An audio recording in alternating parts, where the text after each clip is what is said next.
Gracias al pastor Mario que al inicio oró, y a Diego por dirigir, y a mi hermano Arturo también por llevarnos en una adoración al Señor. Hoy simplemente quiero encomendarme yo al Señor y este tiempo también. Padre de nuestro Señor Jesucristo, estamos pidiéndote esta mañana, rogándote tu bendición, rogándote que seas con nosotros a través de tu santa palabra. Ayúdanos, muéstranos toda la riqueza que nos diste, estos tesoros inescrutables que tiene tu evangelio, el evangelio de tu Hijo Jesucristo. Y levántanos como un pueblo a una nueva consagración, a una nueva forma de vivir para ti, a aprovechar y a tomar todas esas promesas. Ayúdanos a ver cómo funcionan las promesas, cómo podemos tomar para nosotros todas las riquezas espirituales que has traído por habernos unido a tu Hijo Jesucristo por medio de la fe. Dispón nuestro corazón, oh Padre, dispón mi corazón, mis palabras, para que tu pueblo sea edificado. Nuestros corazones se levanten en una adoración legítima, sincera y que corresponda a lo que has hecho en nuestras vidas. En el nombre de Jesús te lo pedimos. Amén. Bien, vamos a leer el texto y solamente hoy veremos del versículo 1 al 6. Pablo, apóstol de Jesucristo por la voluntad de Dios, a los santos y fieles en Cristo Jesús que están en Éfeso. Gracia y paz a vosotros, de Dios nuestro Padre y del Señor Jesucristo. Bendito sea el Dios y Padre de nuestro Señor Jesucristo, que nos bendijo con toda bendición espiritual en los lugares celestiales en Cristo, según nos escogió en Él antes de la fundación del mundo, para que fuésemos santos y sin mancha delante de Él, en amor, habiéndonos predestinado para ser adoptados hijos suyos por medio de Jesucristo, según el puro afecto de su voluntad, para alabanza de la gloria de su gracia, con la cual nos hizo aceptos en el amado. Hasta allí. De hecho, se dificulta un poco al ver esta epístola por razón de que el texto es una unidad del versículo 3 hasta el 14. Y entonces dividir el texto puede presentarnos un pequeño problema, pero creo que si ustedes disponen su corazón y estudian la carta, yo creo que la pueden leer una vez por semana fácilmente, hermanos.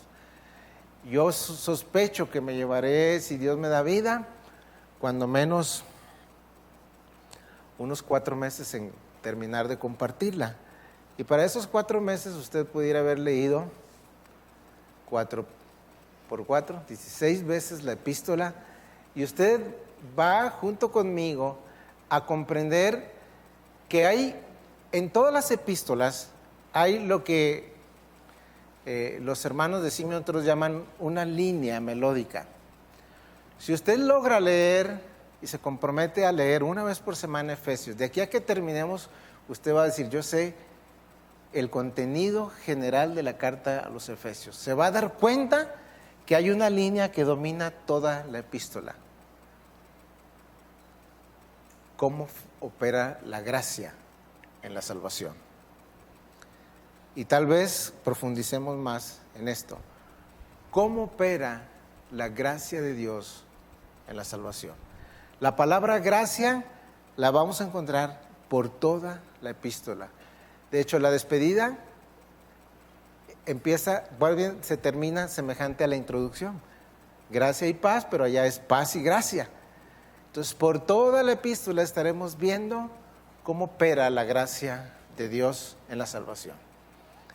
Y será necesario que la iglesia capte y arraigue y se concentre en estos conceptos, porque nosotros no podemos servir a Dios como hijos cuando hay orgullo en nuestro corazón. Tiene que entender la iglesia que todo le fue concedido por gracia. Y la gracia nos separa de una vida de orgullo, de altanería, de soberbia, ya sea como ministros, como predicadores, como hijos de Dios. debemos aprender qué es la humildad. Y Dios nos va a usar. Entonces hemos leído solamente 6 versículos. A menudo, cuando una persona viaja a un lugar diferente, se encuentra con que la cultura, las formas, las tradiciones son diferentes. Va uno a otro país y se tiene que acoplar a cómo funciona. Lo que es adecuado aquí no es adecuado en otro país, aún en las costumbres de comer y cosas por el estilo. Recuerdo que yo, todo un mozalbete arrojado, fui a vivir a Chihuahua. Estaba trabajando yo con una empresa que le trabajaba a la Philips en electrodomésticos, tenía 20 años. Y pues me entregaron el carro de la empresa y yo manejaba como se maneja aquí. Pero, oh sorpresa, ya le dan el paso al peatón. ¿Se pueden imaginar? A veces paré el coche a centímetros de las personas. Y las rotondas funcionan diferente. En fin, todos nosotros nacimos fuera de Cristo. Tenemos costumbres diferentes como la tenía la iglesia a la que se escribe hace casi 2000 años. Y más todavía porque veremos un poco el contexto de la iglesia. Entonces ellos debían aprender a vivir ahora bajo los valores del reino. Y toda la forma en la que ellos vivían debía ser desechada y debían aprender los valores por los cuales se debe vivir cuando ahora pertenecemos a la familia de Dios. Entonces, toda la epístola nos va a ir llevando a una comprensión de cómo opera y cómo funciona el Evangelio y todas estas riquezas que ha traído Dios a nuestra vida para vivir disfrutando su presencia, glorificándole a Él en medio de un mundo que se opone a los principios divinos. Entonces,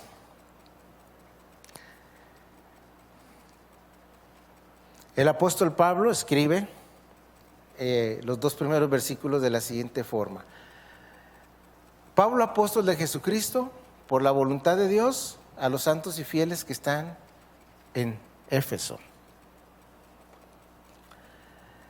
2 cosas que creo que doctrinalmente debemos saber. Pablo era un apóstol de Jesucristo. Por una fuente doble de autoridad, él era llamado o considerado como un apóstol. ¿Qué es un apóstol, hermano, en la Biblia? ¿Cuál es el término preciso que debemos entender cuando la Biblia habla de un apóstol? Hebreos 3 dice que Cristo es el apóstol y sumo sacerdote de nuestra fe. Cristo es el apóstol del Padre, o sea, el enviado, eso quiere decir apóstol, ¿verdad? Cristo es el enviado del Padre. Hebreos 3:1 lo dice así: el sumo sacerdote que descendió del cielo, enviado por el Padre. Juan 3:16 y 17 nos dice que el Padre no envió al Hijo para condenar al mundo, sino para que el mundo fuera salvo por Él. Y si usa la misma expresión en griego, en lugar de decir enviado, en griego dice apóstol, el enviado. Entonces, doctrinalmente será muy importante, hermanos, que comprendamos quién era un apóstol de Cristo. ¿Sí? Principalmente dice que él fue llamado por Cristo. Ustedes lo pueden encontrar en el libro de los Hechos, en el capítulo 9. Pero el llamado de Pablo tenía una doble autoridad. Cristo lo llamó y se encontró con él. ¿Lo recuerdan? Hechos capítulo 9. Pero dice Pablo, el apóstol, que también fue por la voluntad del Padre. ¿Sí? Una doble autoridad. Y el apóstol está escribiendo aquí esta verdad por lo siguiente. Acompáñenme al capítulo 2, versículo 20.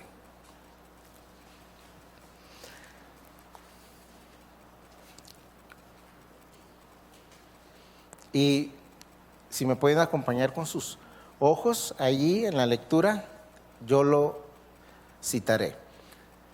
Dice que la iglesia está edificada sobre el fundamento de los apóstoles y profetas, siendo la principal piedra del ángulo Jesucristo mismo. Edificado sobre el fundamento de los apóstoles y profetas, siendo la principal piedra del ángulo Jesucristo mismo. En el pasado, antes de que el Señor viniera y llamara a sus apóstoles, primero fueron sus discípulos y al apóstol fueron sus apóstoles. Primero los entrenó por 3 años y luego les dio autoridad. ¿Están de acuerdo? Pero en el pasado la función que Dios, con la cual Dios se relacionaba con la humanidad eran los profetas. Así dice Jehová, decían los profetas, y traían la palabra de Dios, tenían esa autoridad, y esa autoridad era validada con poder, con gracia. Los apóstoles también fueron hombres con dones extraordinarios, los cuales Dios validó su llamado. Entonces el apóstol está diciendo, nos está escribiendo, hermanos, estaba escribiendo a la iglesia de Éfeso con esa autoridad delegada por Jesucristo y por el Padre. ¿Sí? ¿Qué era necesario para que una persona pudiera llamarse o nosotros comprender que tenía la función de un apostolado? Bueno, cuando el Señor resucita, los apóstoles en los primeros días llaman a Matías porque ellos comprenden que uno no fue calificado, ¿verdad? Judas. Y ellos, los apóstoles, creen necesario llamar otro apóstol para que fueran 12, porque hay mucha doctrina detrás de esto. Y seleccionan a Matías, pero lo que ellos dicen en el capítulo 1 de Hechos es que es necesario que el que nosotros llamemos haya visto al Señor y haya andado con el Señor. Entonces, para que una persona se pueda decir apóstol de Cristo, debió haber andado con el Señor o visto al Señor. Bien, el apóstol Pablo no anduvo con el Señor, pero él vio al Señor. Él vio al Señor y él lo vio como el Cristo glorificado, por eso le resplandece y él cae. Mientras que los apóstoles lo vieron como sí resucitado, sí encarnado, pero él asciende y luego regresa y se le aparece en una visión al apóstol Pablo. Y estuvo con él y lo llamó para que le sirviera. Cuando él está dando su testimonio, allá en el capítulo 26 del libro de los Hechos, ante Agripa, él está explicando su llamado. Dice, yo no fui rebelde a la visión, y yo fui encomendado por Dios para abrir los ojos de los que están en tinieblas y se conviertan de la potestad de las tinieblas a la luz del Evangelio. Esa era la función de un apóstol, predicar la verdad, establecer la doctrina de Cristo, orar, como aquel texto que encontramos en el libro de los Hechos. No es justo que nosotros sirvamos a la mesa como apóstoles, sino que nos dediquemos al ministerio de la oración y de la palabra.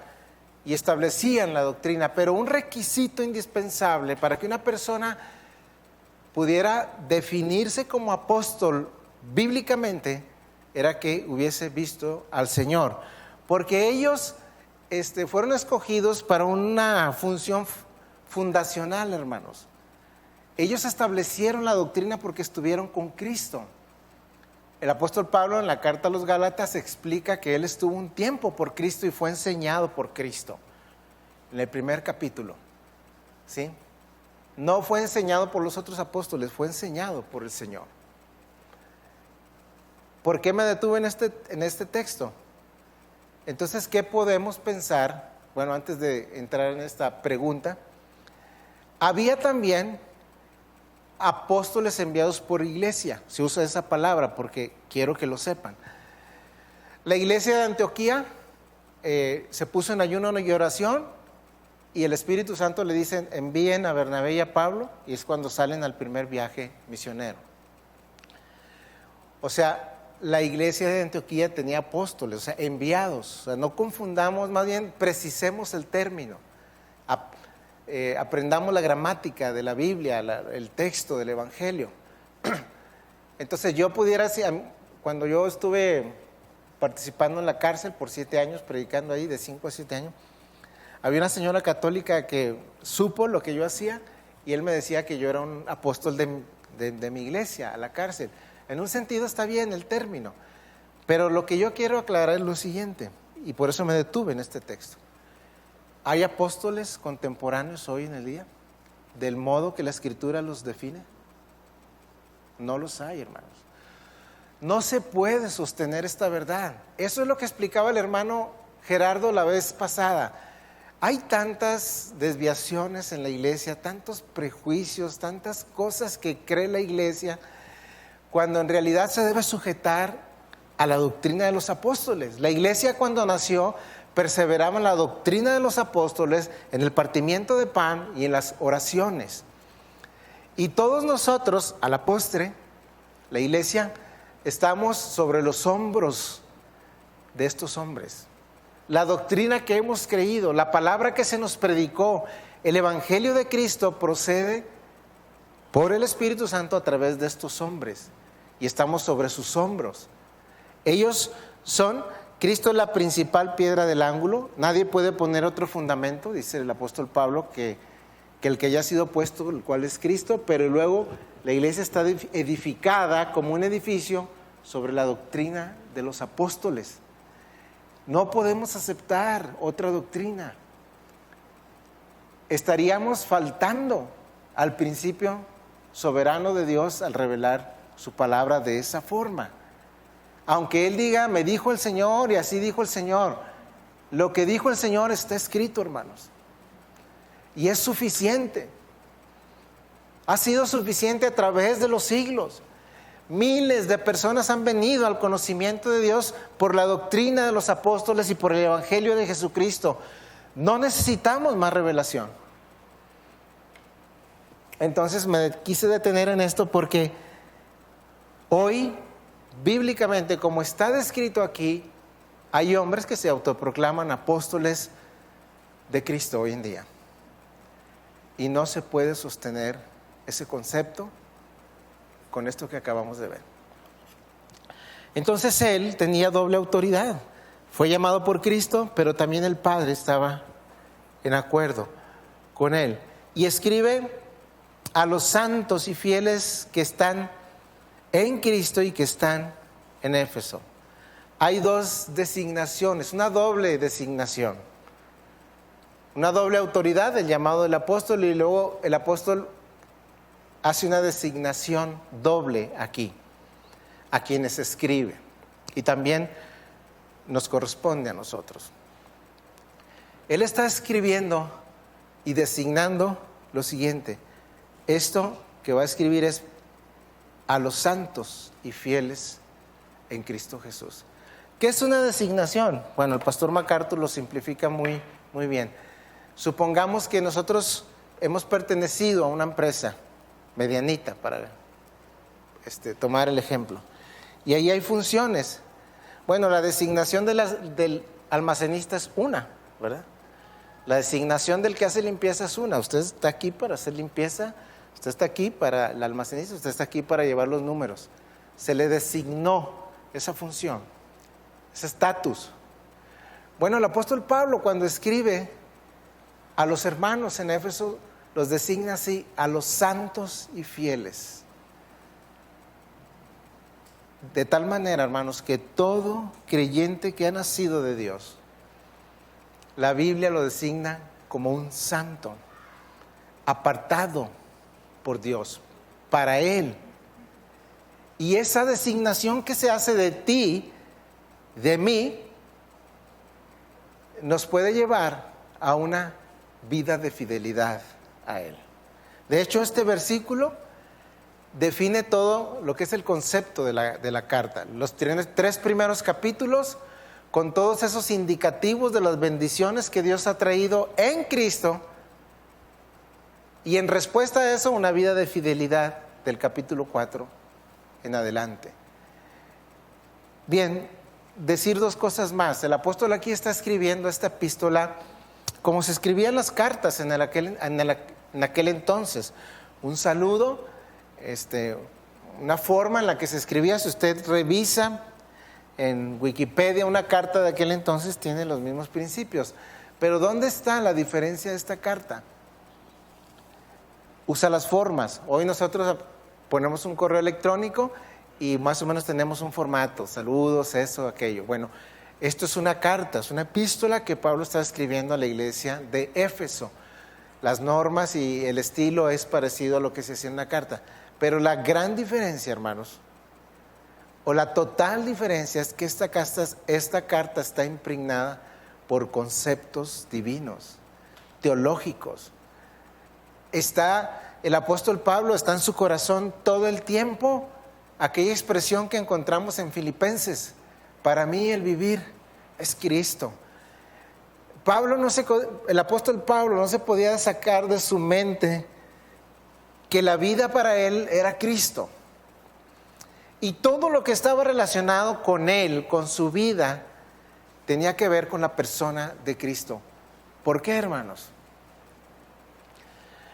Fuera de Cristo no hay significado para la vida, hermanos.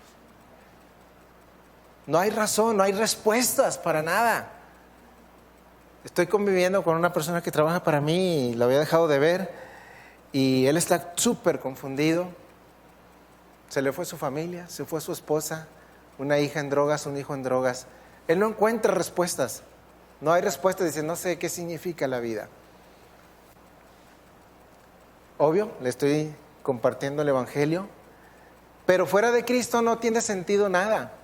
No hay una respuesta para la existencia del hombre fuera del evangelio de Cristo. Y en el apóstol Pablo siempre estaba en su mente el Señor. Y desde el inicio de la epístola, él está saludando a sus queridos hermanos con todo lo que él comprendía y rebosaba en su corazón. Estoy escribiendo como un apóstol enviado por Cristo y por el Padre a ustedes que Dios ha hecho santos y fieles en Cristo. Gracia y paz a vosotros de Dios nuestro Padre y del Señor Jesucristo. Otra vez, una doble bendición, gracia y paz, y una doble fuente, el Padre y el Hijo. A primera vista a nosotros nos puede parecer, porque ya la hemos leído muchas veces la carta, como si fuera algo, ¿qué diré?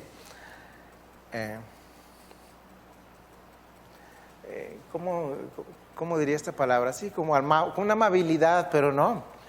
Una educación del apóstol impregnada de conceptos teológicos, aún en las primeras frases. Gracia y paz a vosotros. Esta doble bendición que trae el evangelio. La gracia, que es la fuente de la paz. ¿Sí? El bien mayor. La paz no necesariamente significa ausencia de problemas o ausencia de guerra, no. La Biblia define a la paz que Dios da como aquella virtud que sobrepasa todo entendimiento. Un hombre puede experimentar la muerte de sus seres queridos, puede ver a uno de sus amados quemado por la fe del evangelio, y él guarda en su corazón la paz, sabe que Dios está en control. Dios le ha brindado las realidades de las profundidades de su evangelio, y solo por gracia, y esta gracia que trae el evangelio impregna a sus hijos cuando alcanzan a ver cómo funciona esto, y son unos hombres que van caminando con la paz de Dios en sus corazones.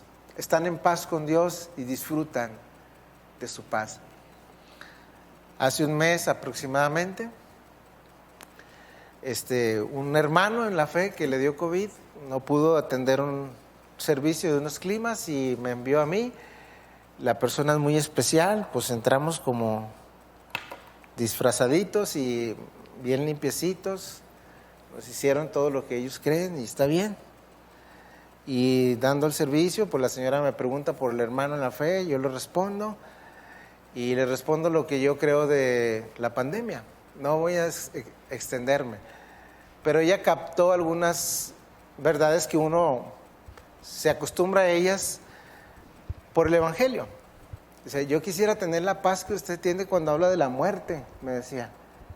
No puedo creer que usted hable así, me decía ella. O sea, yo no tenía intenciones de evangelizarla, la verdad, simplemente le estaba respondiendo. Pero yo le estaba diciendo lo que la palabra de Dios dice en relación con la muerte del creyente, nada más. Todos moriremos, ¿están de acuerdo? Virus, cáncer, accidente, los primeros cristianos se los comían los leones, algunos los quemaron vivos por la fe, y de alguna forma la muerte es nuestro encuentro con el Señor y no la podemos evitar. Yo le estaba diciendo esos conceptos. Entonces ya yo después le dije, pues si usted quiere, aquí está la iglesia, y después hable con el hermano que me envió, etcétera. Pero eso es lo que está trayendo el Evangelio a sus hijos cuando están en contacto con las verdades y la doctrina de los apóstoles. Una mayor gracia cada vez y una paz que va comprendiendo el creyente y se está instalando en su alma y en su corazón. Entonces, desde el inicio, en la pura salutación o en los puros saludos, el apóstol pues habla con esta autoridad de un apóstol, designando a quienes escribía como santos y fieles. Es lo que somos, hermanos, es lo que somos. Y desea de parte de Dios y les comunica lo que Dios tiene para ellos, una gracia que es superior a cualquier cosa que el mundo puede ofrecer, y una paz que es el resultado de esta gracia. Aunque estemos en Éfeso, aunque estemos en Torreón, allí, en el lugar donde nos encontremos, debe venir esa gracia y esa paz. Ahora, un poco del contexto de la iglesia de Éfeso. Vayamos al libro de los Hechos.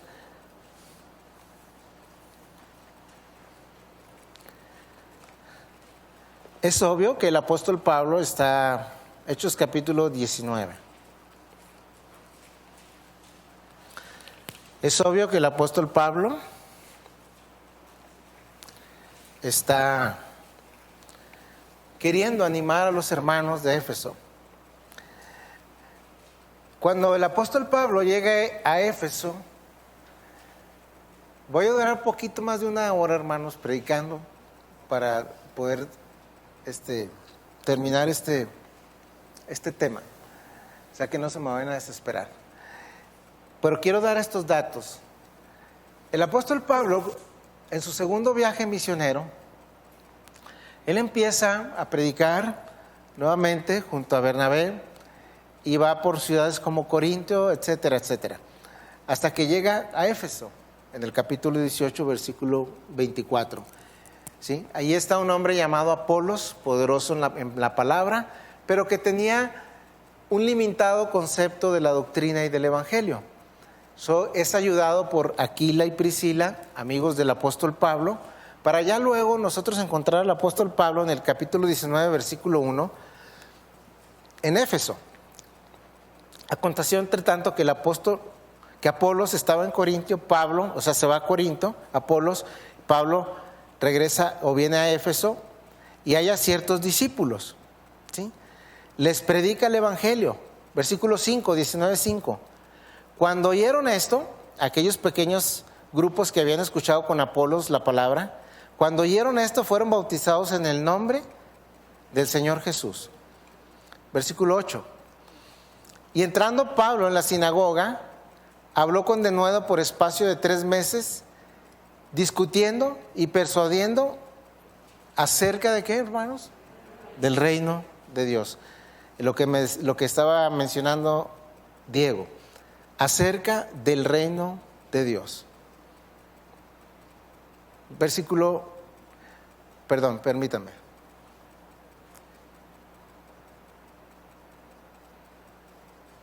Permítanme. Es que hasta ahí eran poquitos, nomás que no encuentro el texto. El 19:7 dice así. ¿Cuántos eran? 12. O sea, 12 personas fueron bautizadas al inicio en Éfeso. No era una multitud. Éfeso, según los datos históricos, tenía una población de aproximadamente 4,000 personas, 400,000 personas. El puro auditorio, el templo de Diana o Artemisa, podía recibir hasta 40,000 personas. Estos poquitos hermanos, ¿cómo se sentían en una sociedad pagana?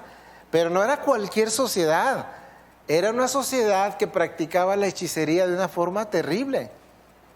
Por eso encontramos Efesios 6, donde el apóstol Pablo está brindándoles la doctrina de la armadura de Dios para resistir este tipo de influencias.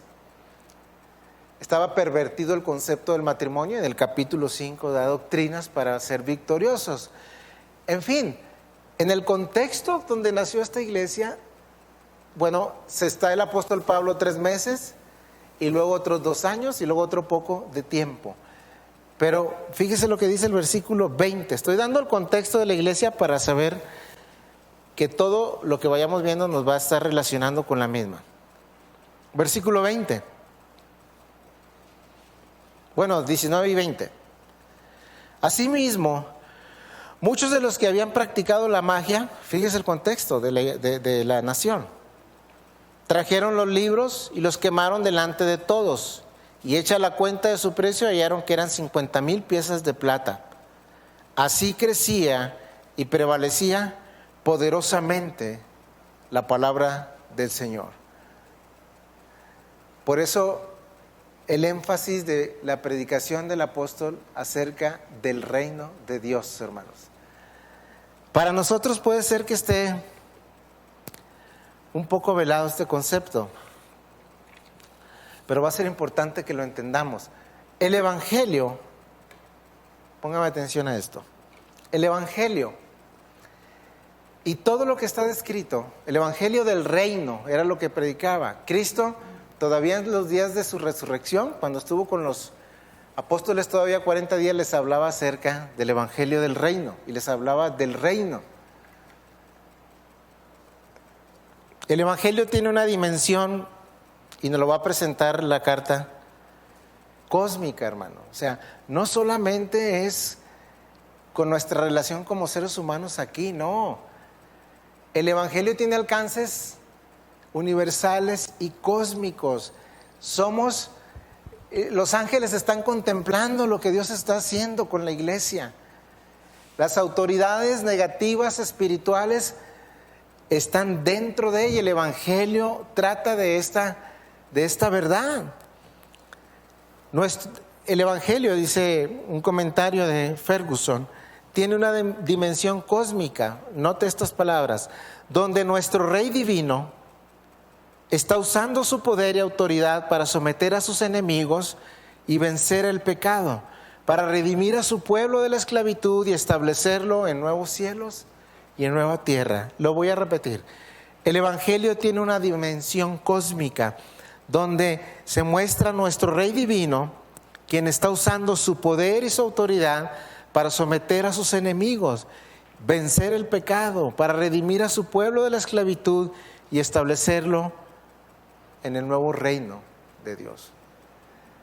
Si ustedes notan, hermanos, en el lenguaje del apóstol Pablo, sobre todo en el lenguaje del apóstol Pablo, casi ustedes nunca van a ver, si hay algunas citas bíblicas, donde el apóstol Pablo haga mención de nuestro Señor como Jesús. En casi todos sus escritos, cuando él se refiere a él como nuestro Señor Jesucristo, que está sentado a la diestra del Padre, reinando. Aquí lo vamos a ver con el tiempo. Y no es que después de su ascensión él se hubiese ganado este honor, es su honor por legitimidad. Cuando él habla a la iglesia de Corinto, dice: si ustedes se hubieran dado cuenta lo que estaban haciendo cuando lo crucificaron, no hubieran crucificado al Señor de gloria. O sea, Pablo relacionaba que este ser que murió en una cruz, hasta inclusive antes de morir y antes de hacerse hombre, él es el Señor de gloria, a quien corresponde todo dominio, todo reino. Y resucitado, ha sido exaltado a la diestra por el Padre. Ahora, ¿qué relación tenía estas verdades con el contexto de la iglesia de Éfeso? Bueno, ellos practicaban la magia, ¿sí? Y Él les está diciendo, no, nosotros tenemos un rey que ha vencido todo, ¿sí? Ellos tenían un templo donde adoraban a un ídolo falso. Y el apóstol Pablo le está diciendo, ustedes son el verdadero templo de Dios. No necesitan ese templo. Dios mora entre su pueblo. Éfeso era una provincia romana donde cualquiera quería tener la ciudadanía romana, como hoy las personas quieren el sueño americano. Y el apóstol Pablo dice, ustedes tienen una ciudadanía mejor. Son conciudadanos de los santos.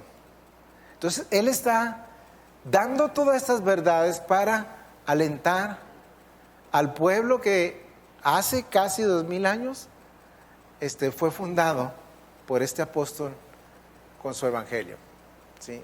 Una cosa más, hermanos, que vamos a hacer a través de todo este estudio bíblico. Hace casi un año fui a escuchar a un hombre, Bryan Chapell, a Monterrey. Él tiene un libro que acaba de sacar en la editorial Poema sobre la aplicación de la palabra hoy en día. Es donde batallamos un poquito para aplicar estas verdades que fueron escritas. O sea, estamos hablando de un pueblo que tenía estas luchas hace casi 2000 años. ¿Cómo nos relacionamos nosotros con ellos? No podemos ir directamente y sacar conceptos tan rápido. Tenemos que entender su contexto histórico, lo que estaban pasando, pero siempre, casi siempre lo que nos va a relacionar con personas que vivieron hace casi 2000 años, cuando fue escrita la Biblia, o poco más, si vamos al Antiguo Testamento, es las luchas, las situaciones que ellos pasaron, las pruebas morales. Si pensáramos en el rey David cuando hizo el censo, que Dios se molestó, ¿cómo nos relaciona a nosotros con este texto? Bueno, bajo un tema de orgullo. ¿Cómo nos relaciona a nosotros hoy en día la palabra con el escrito a esta epístola? Bueno, lo estaremos descubriendo. Vamos a regresar ahí al texto, hermano.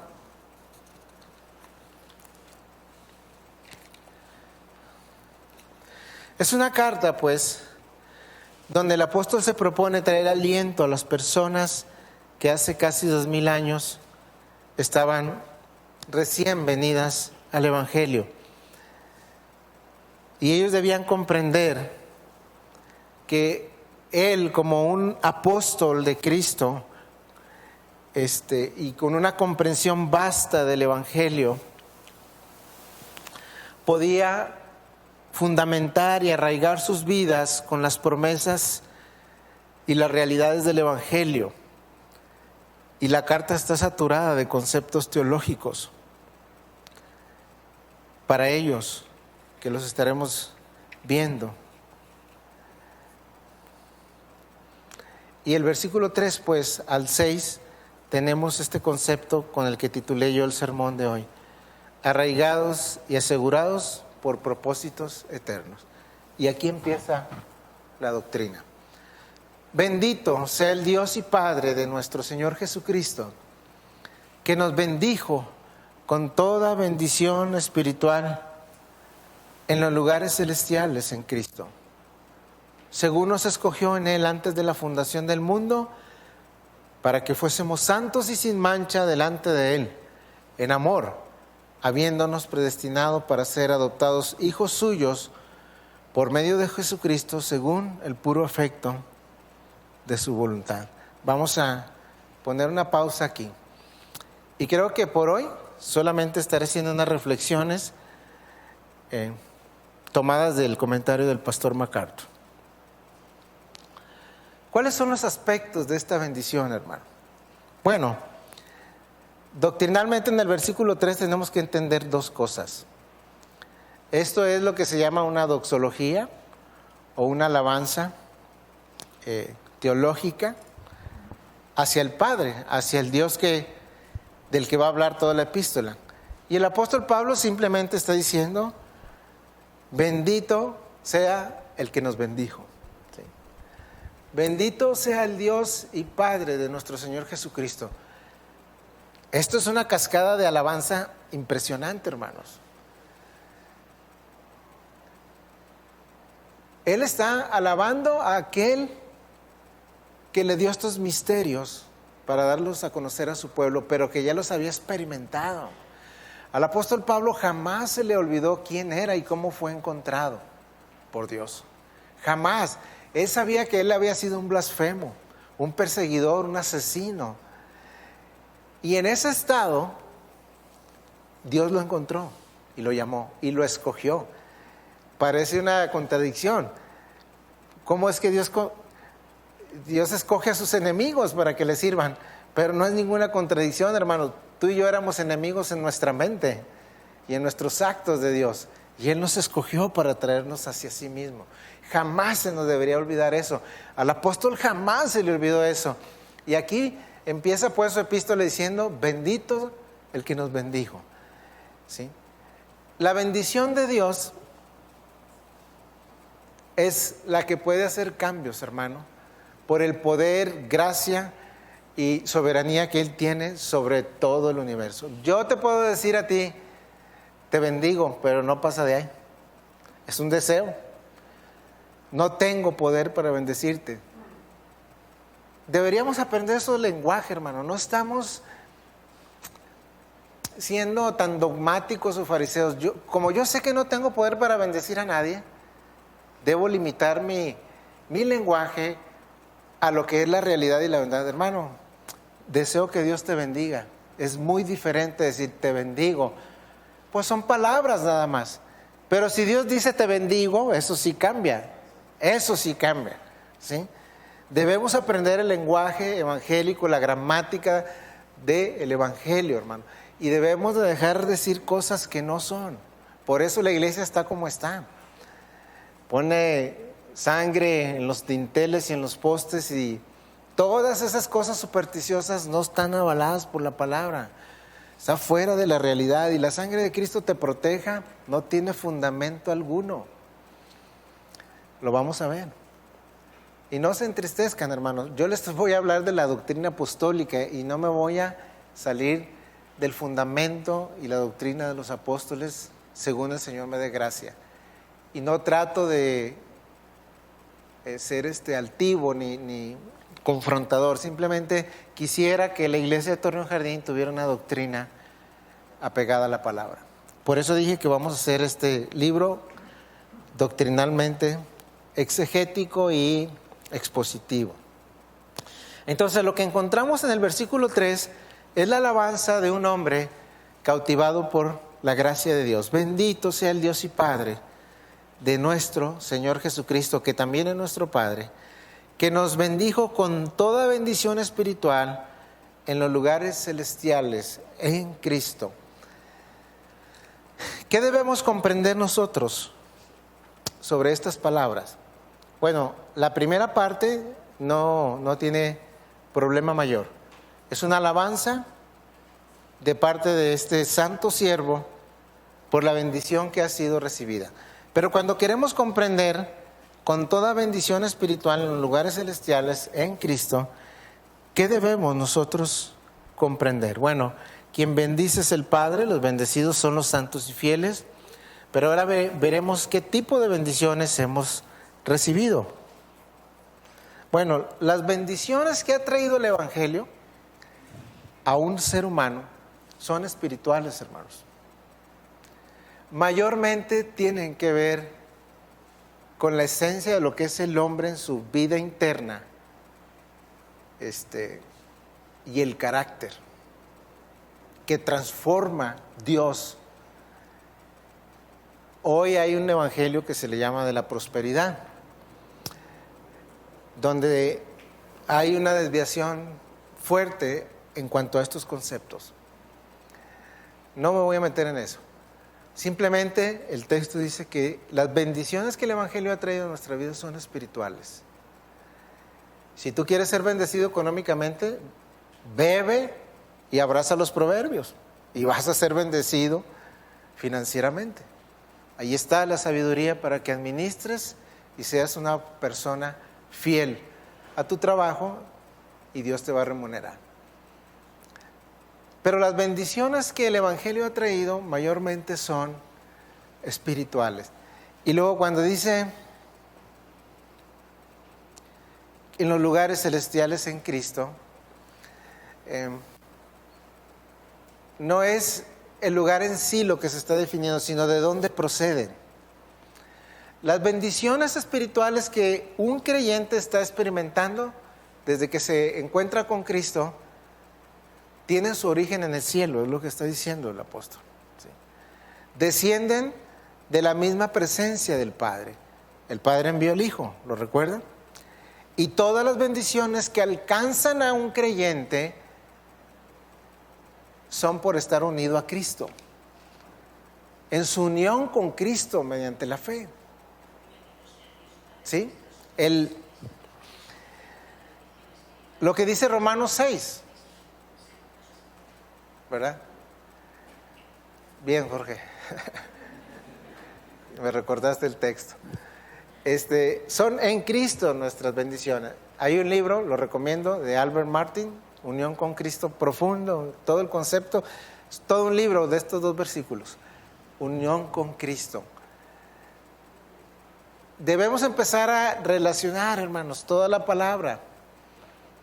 Cuando el apóstol Pablo dice, con Cristo estoy juntamente crucificado, ya no vivo yo, mas Cristo vive en mí. Y lo que ahora lo vivo en la carne, lo vivo en la fe del Hijo de Dios, el cual me amó y se entregó a sí mismo por mí. Lo que el apóstol Pablo está diciendo es este concepto. Yo no tengo nada, Dios no tiene nada contra mí porque fui crucificado con Cristo. Y aunque Pablo no se subió, si está en Cristo y Cristo llevó los pecados de su pueblo, pues ahí está Él. ¿Estamos de acuerdo? Esto nos une ahí.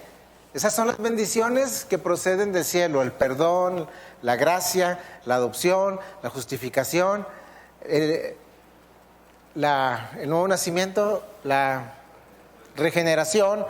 Todas estas bendiciones solamente pueden proceder del cielo. Los capítulos 1, 2 y 3, mayormente casi todos los verbos que ocurren son indicativos, algo que hizo Dios. Y ya después del capítulo 4 están verbos al por mayor de imperativos. Pero los 3 primeros capítulos están llenos de indicativos, todo lo que Dios ha hecho con su pueblo al unirlo a Cristo. Entonces, cuando Pablo está diciendo, con Cristo fui juntamente crucificado, aunque Él no estuvo en la cruz, Él comprende que no hay ninguna sentencia sobre Él porque Cristo llevó sus pecados. Y esa resurrección de que habla Romanos 6, y juntamente con Cristo hemos sido resucitados, es lo mismo. Para una vida nueva el creyente es vuelto a nacer, es resucitado de los muertos, en un estado espiritual muerto, porque también está unido a Cristo. Y como Cristo fue levantado de los muertos, ahora el creyente experimenta una nueva vida, unido a Cristo. Entonces todas las bendiciones de mayor peso son espirituales y descienden del cielo. A eso se refiere el texto, y esa es la introducción doctrinal en esta alabanza de Pablo, que dice que Él es bendito porque nos bendijo de esta forma al traer sus bendiciones del cielo a la gloria. Y aquí está una de las principales bendiciones. Este es un tema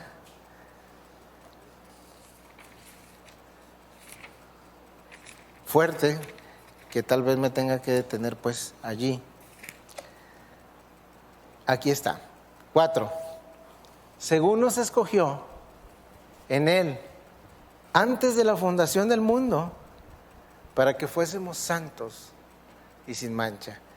Esta doctrina, hermanos, de la elección o de predestinación o elección soberana de Dios o libre gracia de Dios, ha creado un conflicto entre el cristianismo. Yo no me voy a meter en este debate, simplemente me voy a pegar al texto. Aquí está diciendo el apóstol Pablo a la iglesia de Éfeso, y sostenido bajo otros versículos más de Romanos, Tito, Segunda de Pedro, el mismo concepto, que Dios tiene un método para escoger. Y dice que a ellos, a quienes escribe, los escogió antes de que el mundo existiera. Antes de que el mundo fuera mundo, Dios había escogido a quienes escribe esta verdad. Pero quiero decir algunas cosas acerca de la elección. ¿Cómo es que Dios elige?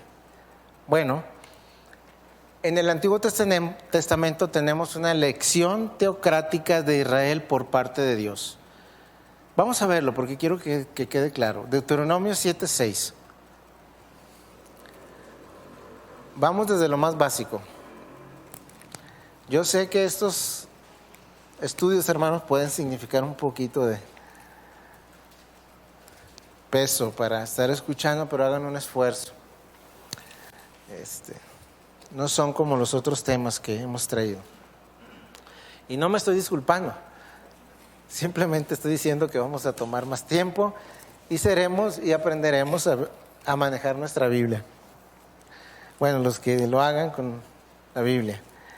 Deuteronomio 7:6. Porque tú eres pueblo santo para Jehová, tu Dios. ¿Sí estamos? Jehová tu Dios te ha escogido para hacerle un pueblo especial, más que todos los pueblos que están sobre la tierra. Ahí. Dios escogió una nación y la usó con propósitos redentores. ¿Sí?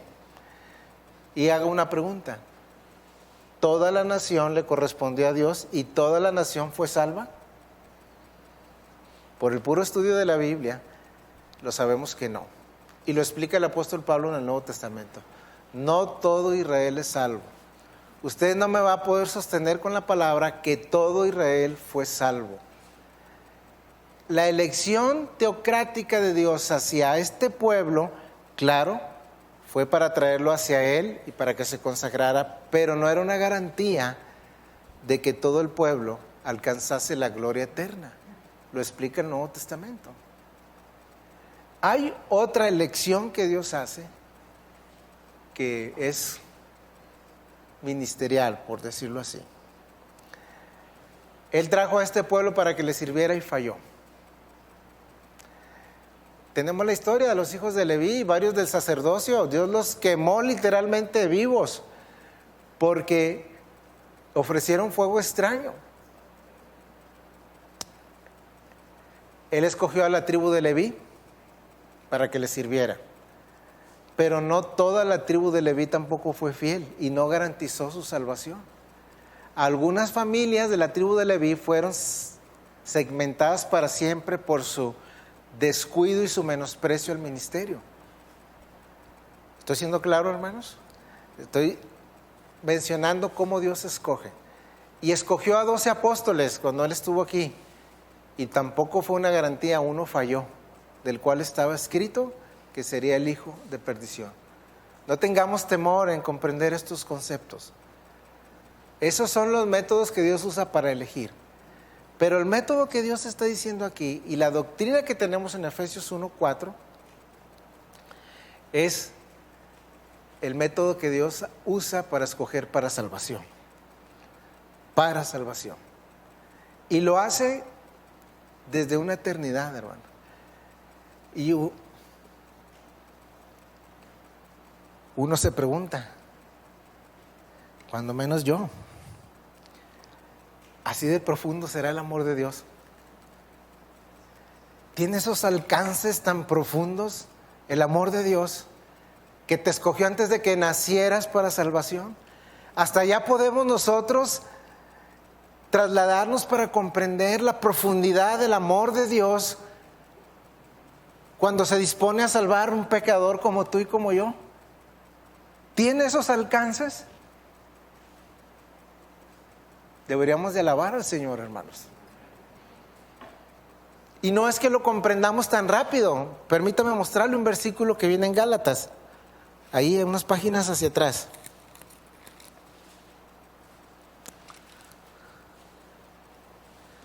Gálatas 1:14 en adelante.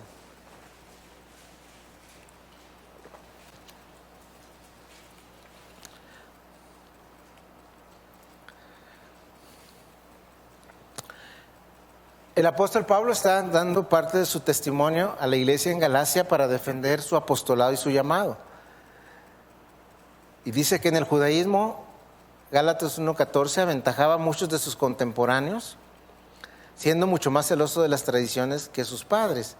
Pero cuando agradó a Dios, que me apartó desde el vientre de mi madre y me llamó por su gracia, revelar a su Hijo en mí para que yo le predicase entre los gentiles, no consulté con nadie. ¿Cuándo comprendió el apóstol Pablo que antes de que él naciera había sido escogido? Pues cuando fue llamado, ¿sí? El gran predicador Charles Spurgeon simplifica la doctrina de la elección de esta forma. Es que cuando tú entras a la familia de Dios puedes ver el letrero, pero el letrero nomás está por dentro, dice escogido. Mientras estás afuera, no eres consciente. Pasas a pertenecer a la familia de Dios y te das cuenta de ese letrero que está ahí, que yo fui escogido por Dios. Antes de que nacieras, le dijo el Señor al profeta Jeremías, te escogí como profeta, te santifiqué y te escogí para que fueras mi profeta. Entonces, la alabanza del versículo 3, bendito sea el que nos bendijo, es por esta razón, porque Él nos escogió antes. Vamos a regresar a Efesios. Antes de la fundación del mundo. Y esta doctrina, pues, de cómo Dios escoge, ha sido malinterpretada porque no se lee en todo el contexto ni se explica bien. Nos escogió con un propósito. Ahí lo dice. ¿Cuál es la segunda parte? Alguien que me diga para saber si todavía estamos dispuestos a escuchar un poco aquí. Para que fuésemos santos y sin mancha delante de Él. ¿Sí? Aquellas personas que tratan de abrazar esta gloriosa verdad de ser escogidos, pero no quieren la segunda parte, para ser santos y sin mancha, están comprendiendo mal la función de la gracia y del Evangelio. Aquellos que no tienen deseos por cambiar su forma de vivir en una vida de arrepentimiento, de ser consagrados al Señor, de entender qué significa la santidad, la gracia que trae el Evangelio, para mí no tienen derecho a aplicar esta verdad. Aquellas personas que no les interesa la iglesia, que no les interesa la doctrina de la iglesia, la doctrina del evangelismo, la doctrina de todo lo que significa ser un hijo de Dios, y solamente quieren fundamentarse en la primera parte de ser escogidos por Dios, están comprendiendo mal cómo opera el Evangelio. Dios nos escogió para ser santos y sin mancha delante de Él, y nos va a decir cómo más adelante. Entonces, la alabanza del versículo 3 es por esta realidad gloriosa de que, hermanos, estamos arraigados en propósitos eternos. Eso nos debería dar confianza y fortaleza para salir a un mundo que no quiere al Señor, que rechaza al Señor, que rechaza la ética del cristianismo, y asegurar en nosotros de que estamos seguros porque estamos y pertenecemos a propósitos eternos. Desde antes de la fundación del mundo, el Señor nos escogió para salvación. Eso no va a cambiar nunca. y para ser santos y sin mancha delante de Él. ¿Cuál fue el móvil de esto, hermanos? ¿Qué fue lo que motivó a Dios para hacer esto? En amor, el amor de Él. En amor, habiéndonos predestinado para ser adoptados hijos suyos por medio de Jesucristo, según el puro afecto de su voluntad. Nos escoge para ser santos y sin mancha, y nos adopta. Nos predestina para ser adoptados hijos suyos por medio de Jesucristo, según el puro afecto de su voluntad. El amor de Dios, hermanos, profundo el amor de Dios, más allá de la comprensión, lo dice más adelante el apóstol Pablo. Yo estoy orando para que ustedes sean plenamente capaces de comprender lo que yo he comprendido, cómo es el amor de Dios tan alto, tan ancho, sobrepasa el entendimiento. Los alcances del amor de Dios en la salvación sobrepasan nuestro entendimiento de su persona, pero no por eso podemos dejar de adorarlo. Si estamos en Él como hijos adoptados, hemos de entender que es por amor, según el puro afecto de su voluntad. ¿Y para qué? Versículo 6. Para alabanza de la gloria de su gracia, con la cual nos hizo aceptos en el amado.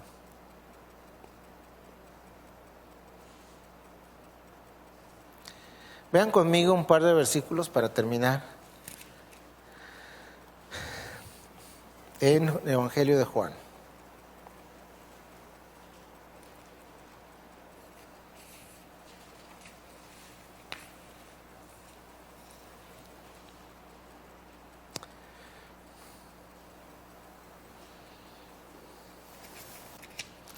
Capítulo 6.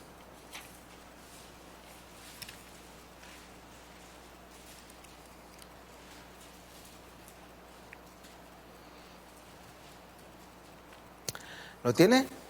44. ¿Cómo sucede esto, verdad? ¿Cómo hace Dios firme o una realidad nuestra elección? Bueno, lo hace por la predicación del Evangelio. Ahí lo dice en el versículo 1:13 de Efesios, que cuando nosotros oímos la palabra de verdad, el Evangelio de salvación, y cuando creímos en él, fuimos sellados con el Espíritu Santo de la promesa. ¿Pero cómo lo hace? Bueno, lo hace en el tiempo, el llamado, ¿verdad? Como Romanos 8 lo explica. ¿Cómo creerán si no hay quien les anuncie el Evangelio? Y el llamado lo hace por el Evangelio. Pero aquí hay una verdad que debemos comprender. Ninguno, y ese ninguno es ninguno, puede venir a mí si el Padre que me envió no le trajere, y yo le resucitaré en el día postrero. ¿Qué palabras, hermanos? ¿Qué fundamento tan más glorioso?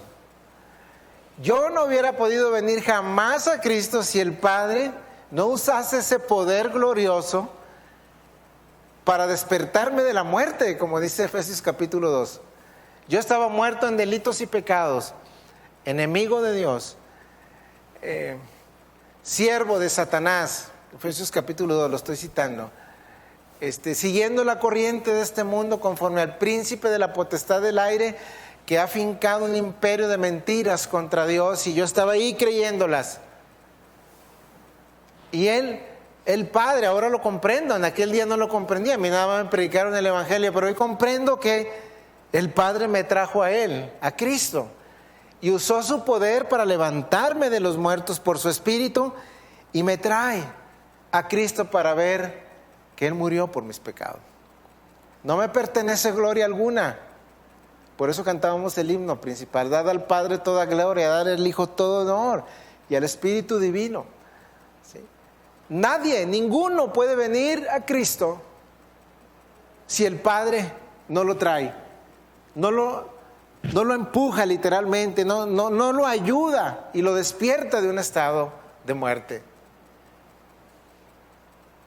Tremendas verdades, hermanos. Quitemos ese lenguaje al que me refería, ¿verdad? Yo vine a Cristo y como si yo fuese el actor principal. No, el Señor me trajo a Él, el Señor me dio su evangelio. Es lo más correcto. Vamos a aprender a usar el lenguaje de las Escrituras.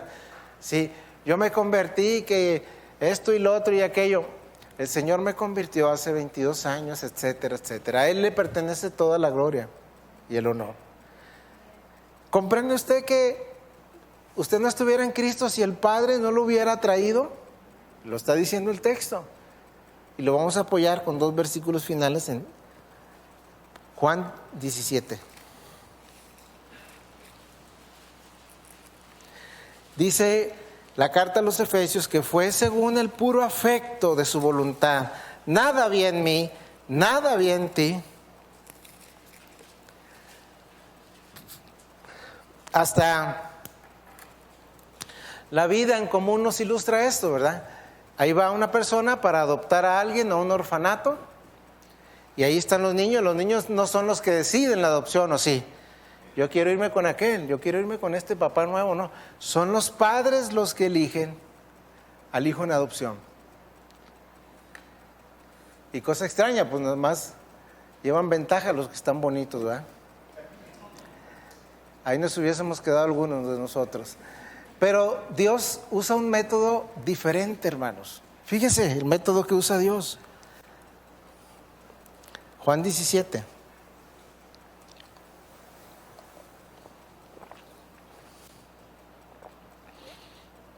Es la oración del Señor. 2. Está pidiendo que al Padre, Dios le está pidiendo a Dios, como que le has dado potestad sobre toda carne para que dé vida eterna. ¿A quiénes? Es que corté el texto. Voy a leer desde el 1. Estas cosas habló Jesús levantando sus ojos al cielo. Dijo: Padre, la hora ha llegado. Muestra la gloria de tu Hijo, para que también tu Hijo te glorifique a ti.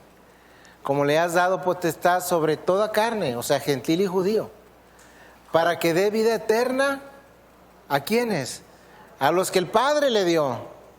Y esta es la vida eterna, que te conozcan a ti, el único Dios verdadero, y a Jesucristo, a quien has enviado. Versículo 6. He manifestado tu nombre a los hombres que del mundo me diste. Le está diciendo: tuyos eran y me los diste y han guardado tu palabra. Versículo 12. Cuando yo estaba con ellos en el mundo, yo los guardaba en tu nombre, y a los que me diste, yo los guardé.